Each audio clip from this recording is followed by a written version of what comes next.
یہ آبی ٹرانسپورٹ ہی تھا جس سے ہمیں راشن ایک جگہ سے دوسری جگہ تک منتقل ہوتا تھا. آج بھی ہم کہتے ہیں گھاٹس پر اوسس گومت، حالانکہ وہ گھاٹ پر نہیں ہے، اب تو بستیوں میں ہیں وہ دکانیں، فیئر پرائس شاپس، وان پینشن پہ بہت لوگ کران ڈسکس سیاست، پتہ پرٛٮ۪تھ نفر تِتھ کٔنۍ دِوان رائے زن چھُ سُے فائنل اتھارٹی اینالسس کران. اس کی سوچ میں یہ تھا کہ گھر جاتے ہوئے کہ میرا PhD ملا تو میرے لوگ میں بڑی سیلیبریشن میرے گھر میں ہو جائے گی. تو جب اندر پہنچ گیا تو کیونکہ PhD میں ٹائم لگتا ہے، تو اس کی بیوی نے اس سے کہا کہ ژےٚ گوٚوُے لیٹ آز واریاہ. دوٚپمَس مےٚ دِتُکھ PhD آز ییٚکیٛاہ چھُم. دوٚپمَس تھاو تاکھچَس پٮ۪ٹھٕے گٔیی چاے سَتھ گۄڈٕ چےٚ چاے.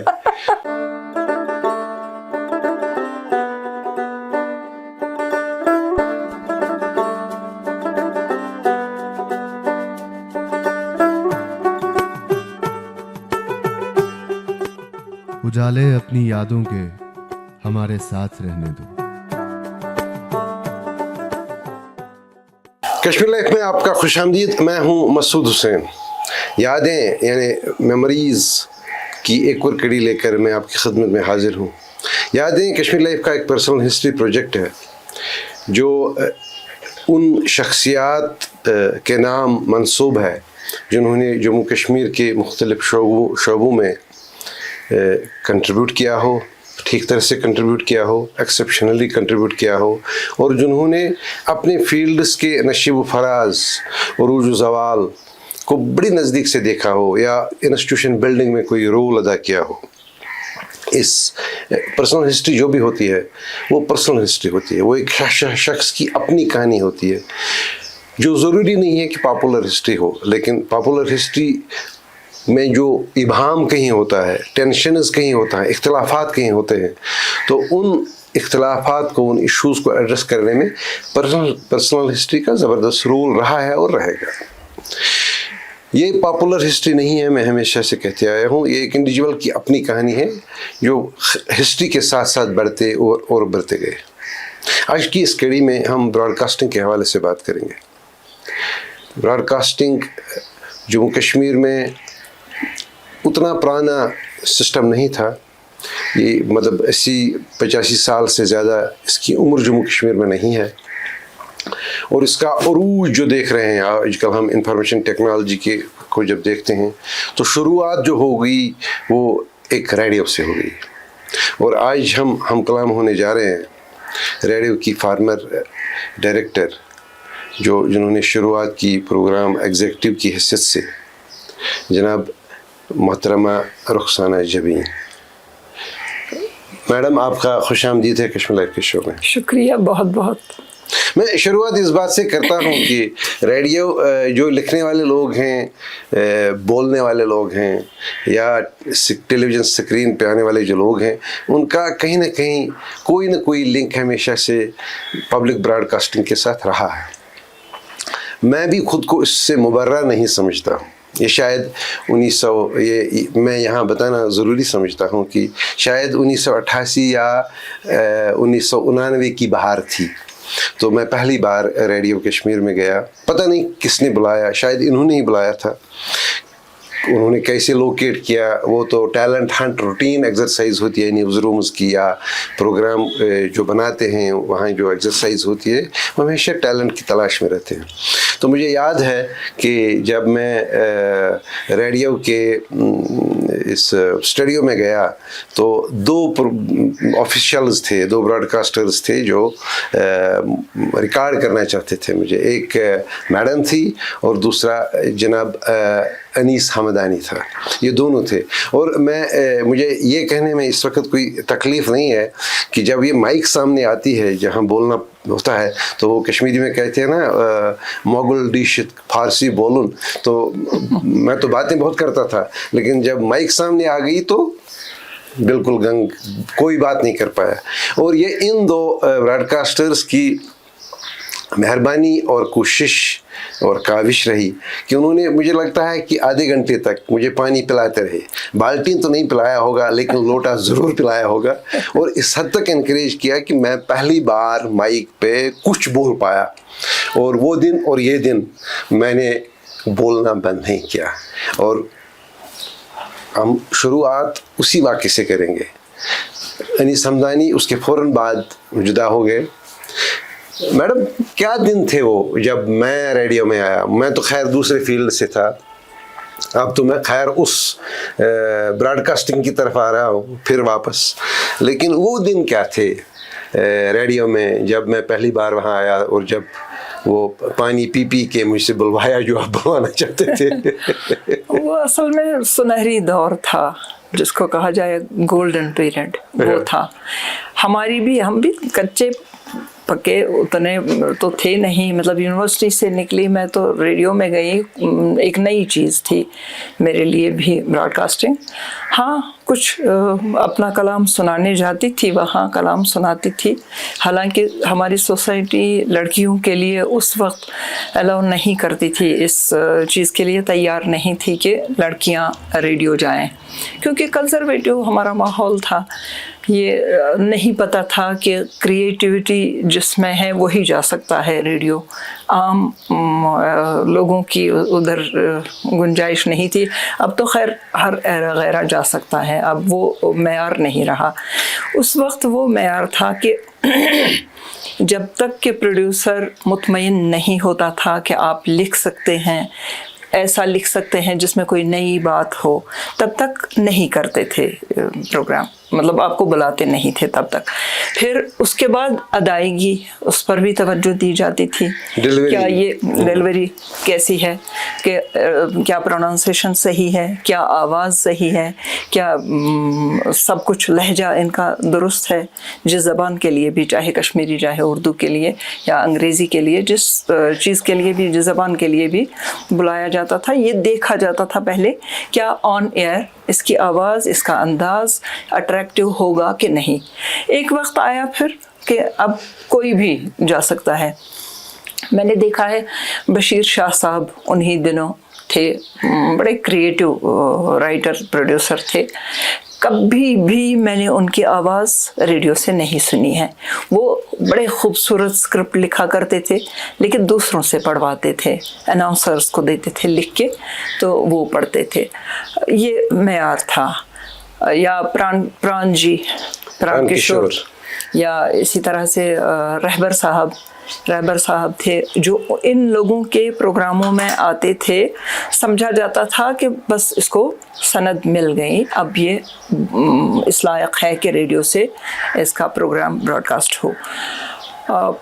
وقت گزرنے کے ساتھ ساتھ جیسے ہم نے دیکھا ہے کہ زندگی کے ہر شعبے میں زوال آنا شروع ہو گیا. چاہے آپ یونیورسٹی کا ماحول زیر بحث لائیں, کالجز میں جو اب ڈیگریڈیشن ہو رہی ہے, حالانکہ انفراسٹرکچر ہر جگہ پہلے سے بہت بہتر بن رہا ہے, یا ایکسپوجر ہے, انفارمیشن ایکسپلوژن ہے, سب کچھ ہے. لیکن اس کے باوجود ہمیں لگتا ہے, ہو سکتا ہے یہ ہمارا نوسٹیلجیا ہو, ہمارا وہ ماضی پرستی ہماری ہو, ہمیں پرانا زمانہ زیادہ اٹریکٹیو لگتا ہے آج کے زمانے سے. آج کے یوتھ میں بھی اس میں کوئی شک نہیں ہے کہ بہت اچھا بولنے والے, بہت اچھا لکھنے والے, بہت اچھا سوچنے والے ہیں موجود ہمارے پاس, لیکن وہ گنے چنے لوگ ہیں. پہلے مشق کرائی جاتی تھی, جیسے ریڈیو کوئی جاتا تھا تو اس کا چاہے وہ کتنا سینئر ہو رائٹر, اس کا اسکرپٹ پروڈیوسر پڑھتا تھا پہلے, پھر دیکھتا تھا اس میں نوک پلک سنوارنی ہے تو وہ بھی سنوارتا تھا. اب شاید ہی کوئی ریڈیو میں ایسا ہوگا جو دیکھ سکتا ہو, دیکھ سکنے کی بھی, یعنی جو سارٹنگ کرنی ہوتی ہے, اس کے لیے کیپیسٹی چاہیے, یا گائیڈنس کرنے کی. پہلے تو اعتماد خود اس پروڈیوسر میں ہو اتنا کہ میں ان کا اسکرپٹ ٹھیک کر سکتا ہوں. وہ ماحول اب نہیں رہا. صرف ریڈیو کی میں بات نہیں کر رہی ہوں, اور صرف ریڈیو کشمیر کی بات نہیں کر رہی ہوں, یا آل انڈیا ریڈیو سری نگر کی بات نہیں کر رہی ہوں, یہ آل اوور پورے ملک میں یہی حال ہے. آج کل جب بھی ہم جاتے ہیں کسی بھی اسٹیشن میں تو بڑی بڑی بلڈنگیں, اندر خوبصورت فرنیچر, خوبصورت سب کچھ, ڈیکوریٹڈ ماحول, لیکن سنسان پڑا ہوا ہے. مطلب انٹلیکچولی افلاس نظر آ رہا ہے ہر جگہ.